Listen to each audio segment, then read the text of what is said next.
Hi guys, welcome back to episode 17 of Bhroman Braapsody. This is also our last video for 2020. This car is the Tesla Model S. This is the future, and there is hope for the future. It's me, it's your boy Bro, and I am your Bhroman.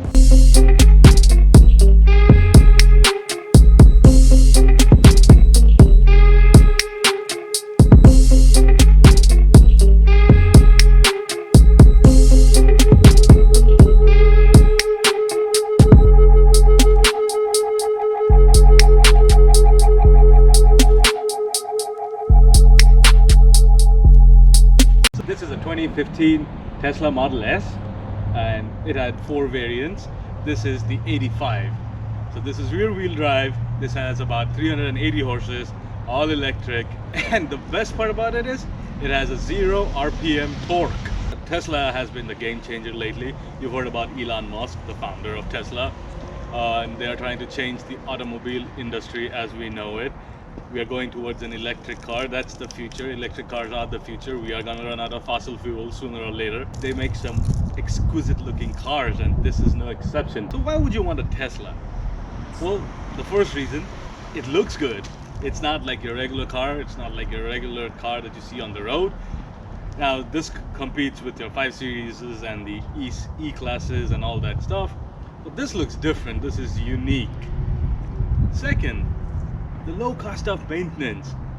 On the Model S, you get free charging at all supercharger stations around the US. Let's say you don't live close by and you have to charge it at home. Let's assume you do 15,000 miles a year.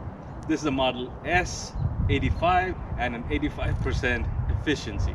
To calculate the cost, let's take the miles driven per year, 15,000, and it costs about 0.3 kilowatt hours per mile. Multiply that, so we get 4,500. Then you divide that 4,500 by 0.85, the 85% efficiency. That gives you the actual kilowatt hours needed. Then you multiply it by about 10 cents per kilowatt hour. That's around 500 bucks for a year of charging and driving 15,000 miles. Now let's take a conventional car.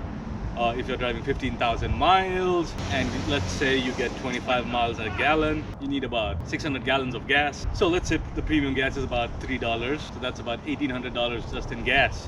Now if you had to charge this car at home, it's around 500 bucks, and if you live close by to a supercharging station, it's nothing. And then we get to the regular maintenance.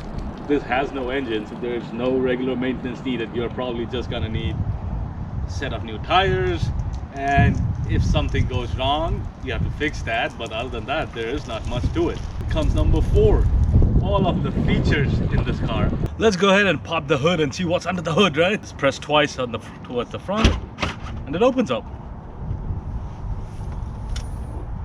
There is no engine. Yeah, it does not have an engine. You have what they call the frunk, the front trunk. So now when the car is locked, the mirrors fold right in, and those door handles slide inside.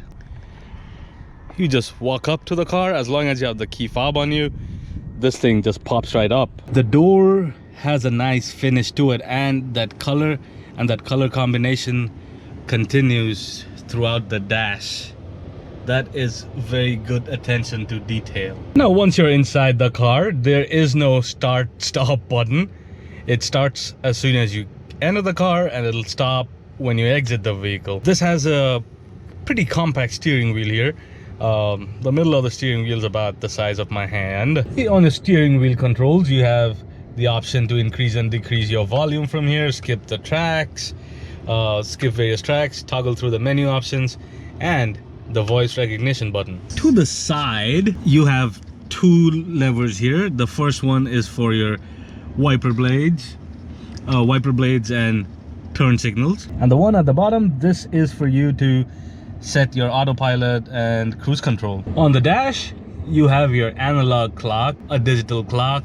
This tells you which gear you're on, your seatbelt warning light on the other side. I love this thing. This is a little Tesla here, and as you drive along, it'll show you where you are in the lane, and if you have cars in front of you, it'll have like little animated cars right in front of you. And then towards your left, instead of your RPMs, this tells you how many watt hours are you using per mile. And then this tells you your battery life, and you have your outside temperature. Oh, and you have your digital speedometer up here. Now this was a $80,000 car, brand new, and the interior looks like a $80,000 car. It's clean and neat, which brings us to the main feature of this car. The entire car is managed and controlled through this screen right here. So you have various screens. This gives you your map. If you want your music on, you just hit the music button here. It'll pull up all your radio stations or other stuff. And if you hit this little button here, that gives you more options for calling, calendar, camera, etc. And you can, as long as you're connected to the car, you can browse the web and all that fun stuff.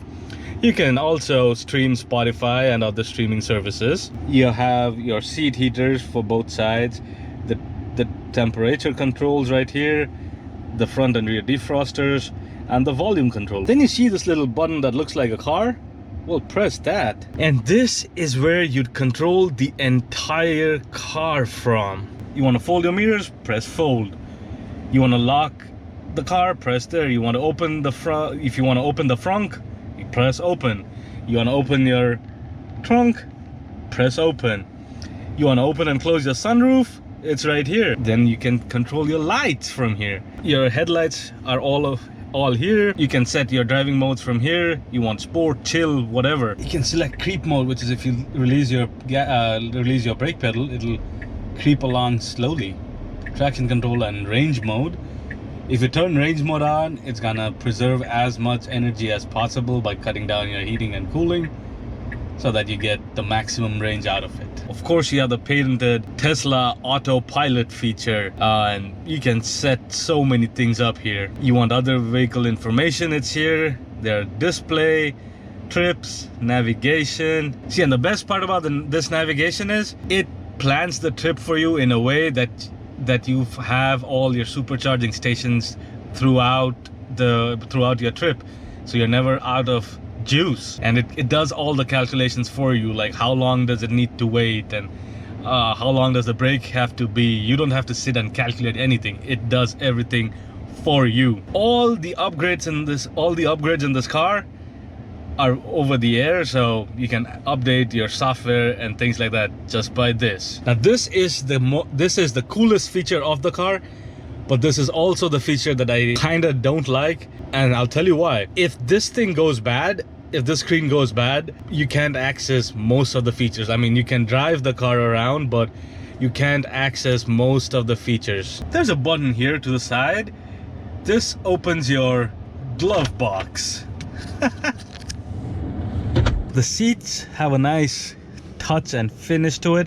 These are comfortable seats too. Moving down to the middle of the car, you have a decent storage space with deep cup holders here, and further back you have a little more storage space with 2 USB outlets and a 12-volt power outlet. And you have another couple of cup holders alongside your armrests. The rear seats look very spacious and comfortable back here, and as you can see, they continue with the color combination from the front. And this car, like the Maserati I reviewed a couple of weeks ago, these windows don't have a frame. This looks really cool. So now I'm sitting in the back seat of this car. There is a decent amount of headroom here. As for the legroom and as for the rear legroom, there is a decent amount of legroom here. You have your vent controls for the rear passengers. On the side, you have the reading lights, and you get to look through the panoramic sunroof. And right underneath the vents,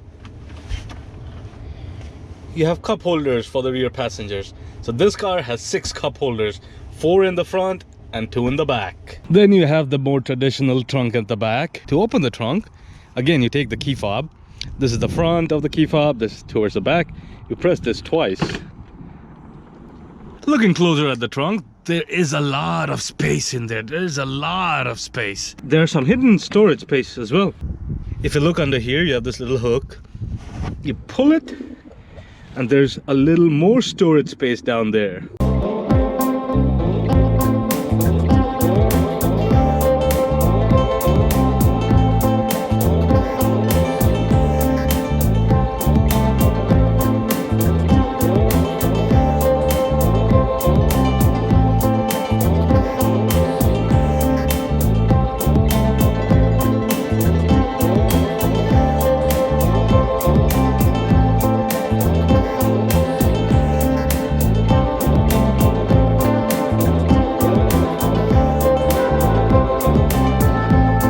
So visibility out of this thing is really good. I like this big windshield and these big windows on the sides. You actually get to see a lot out of them. And when you're sitting in this car, you're not too high, you're not too low. It's pretty decent.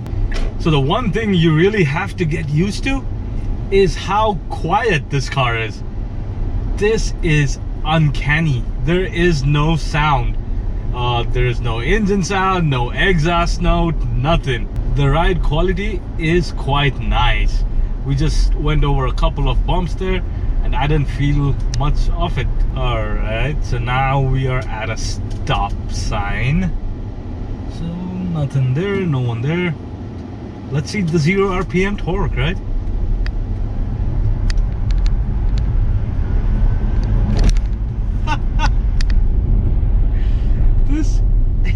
This is quick, but in a way that it makes no sound. And there's no way for you to know how fast you're going because there's no sound unless you're looking down there. You feel a little pull, yes, but it's uncanny. It's eerie even, yeah. This is not the performance model, so this can still do 0 to 60 in about 5.5 seconds, which is quite quick. Doesn't matter what kind of car it is.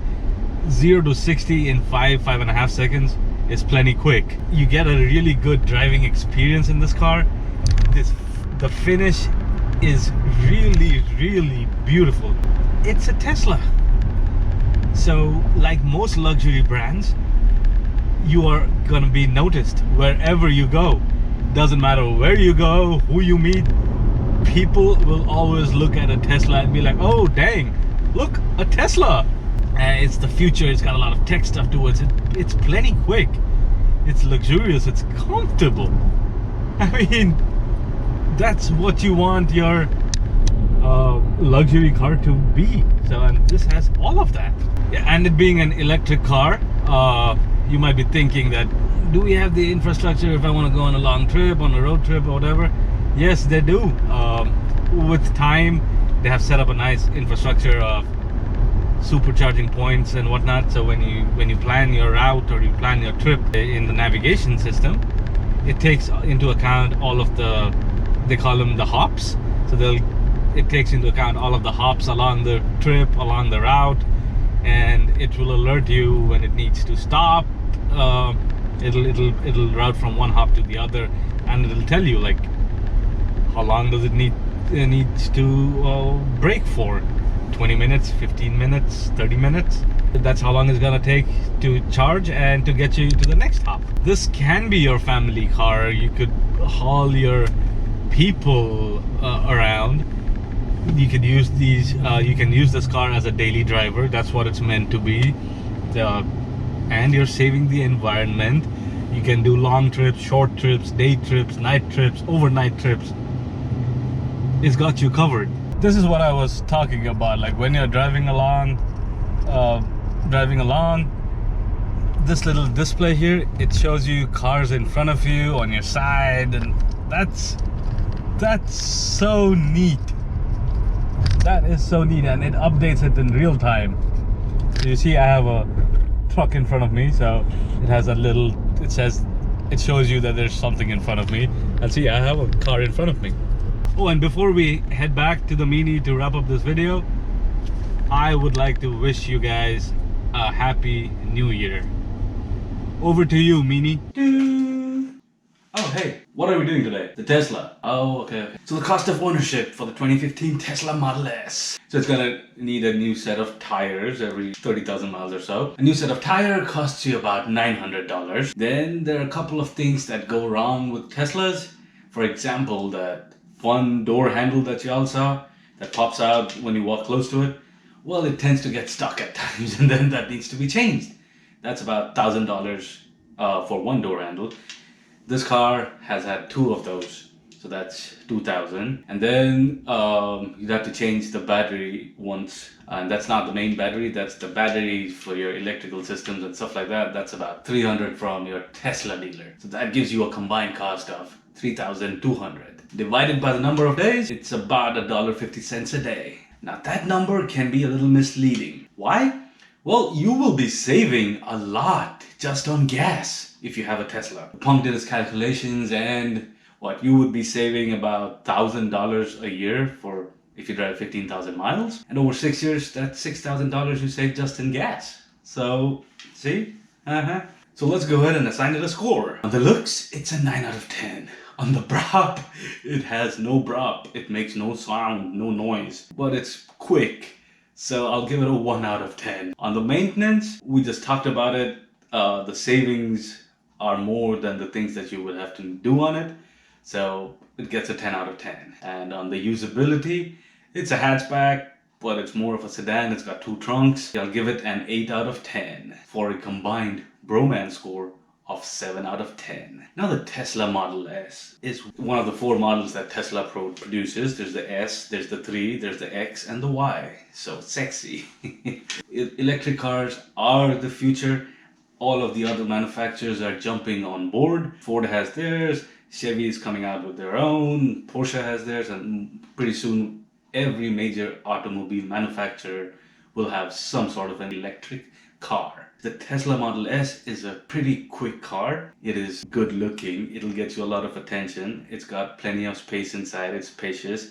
You have 2 trunks, so you can haul a decent amount of stuff around in it. And nowadays with the infrastructure, you are not gonna be hard pressed to find a supercharging station. Traveling in it and doing road trips is not as bad as what people used to think back in the day. And you'll be helping the environment. From all of us here at Bhroman, we wish you a happy new year.